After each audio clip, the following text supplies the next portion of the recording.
I realize I look a bit of a wreck, but I was at swim practice this morning and I had some things I wanted to share with you. So I thought, I've got time right now. I'm going to record this and talk to you guys a little bit about metacognition.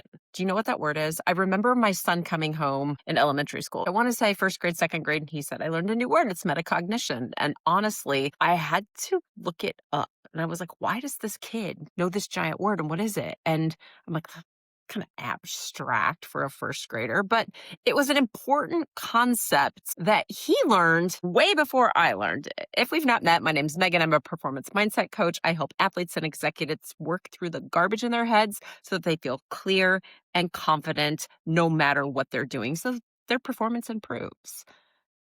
How do you use metacognition to improve your performance? Well, metacognition, if you don't know, is just thinking about what you're thinking about. And if that seems all very, well, I guess meta to you, it is, because too often we don't think about what we are thinking about. And that's a really important skill to develop. Here's why. Your brain assumes everything that passes through your mind is true. It assumes that it's happening right now, that it's probably true, and that you should react or respond to the thought. Now, obviously, we have some rational thinking in there. We don't always respond or react. But when your nervous system gets involved, when you start to feel anxious or overwhelmed or less than confident, you'll start to behave in a way that helps your body feel better. If you start paying attention to what you're thinking, if you use those metacognitive skills and say, whoa, hold on a second. What did I just think about? What happened around me to make me feel all of these ways? What were you thinking about?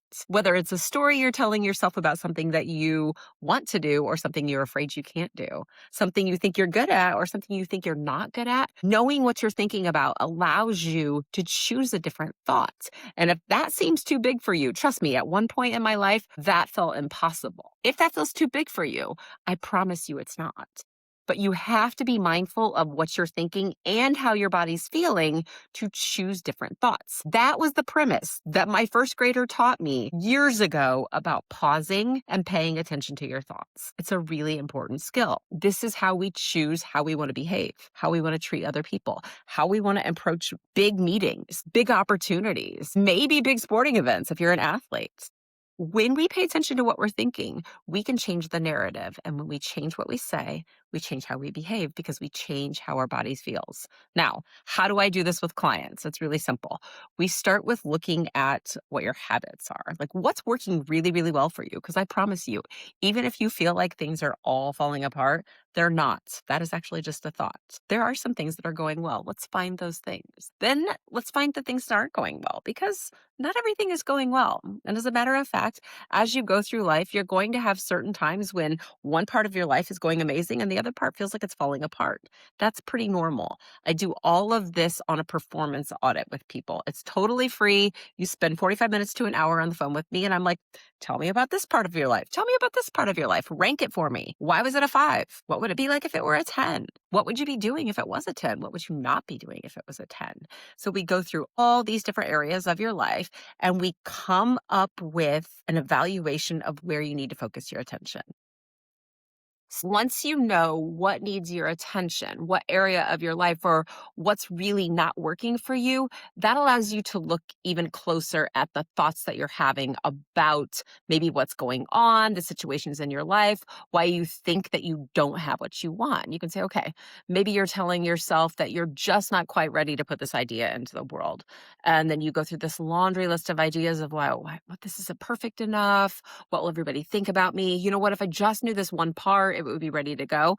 And maybe there's some truth to that, but there also might be a lot of very self-protective ways that you're keeping yourself stuck by feeling comfortable. What we want to do is we want to say, what happens if it works? What could I do right now that's just one little thing that would help me move forward? And what do I need to do to relax my body so that I can do that? And just try it. Just go for what that is. Because remember, your thoughts, even though they feel very, very real inside of your body, are just thoughts. Two people can be in the exact same situation and do two very different things. That's how we know it's not true.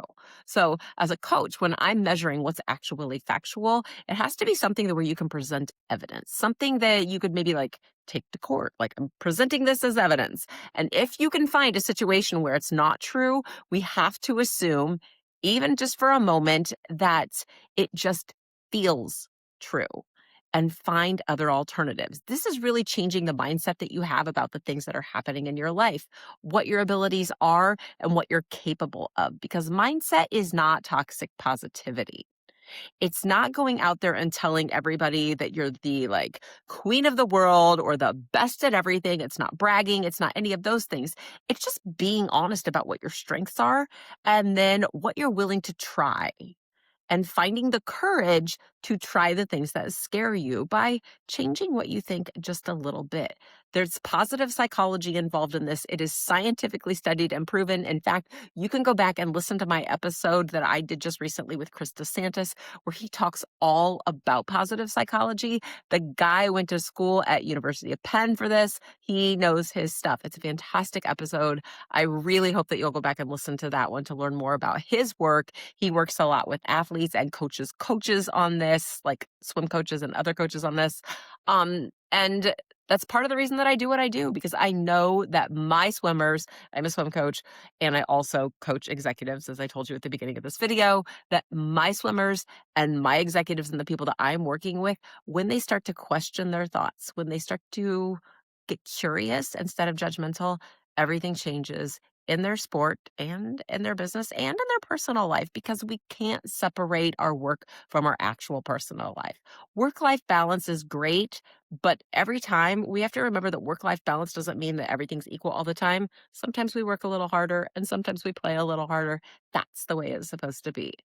I hope this was helpful for you. I hope that you'll take a minute to go and watch the video with Chris, my conversation with him, the full episode, and that you'll sign up to do this performance audit with me. It's open to you. It's open to your friend, your coworker, your sister, whomever it is that you're like, whoa, you need to check yourself before you wreck yourself. That is metacognition. If you didn't know what that meant, now you do. And now you have an opportunity to work on yours.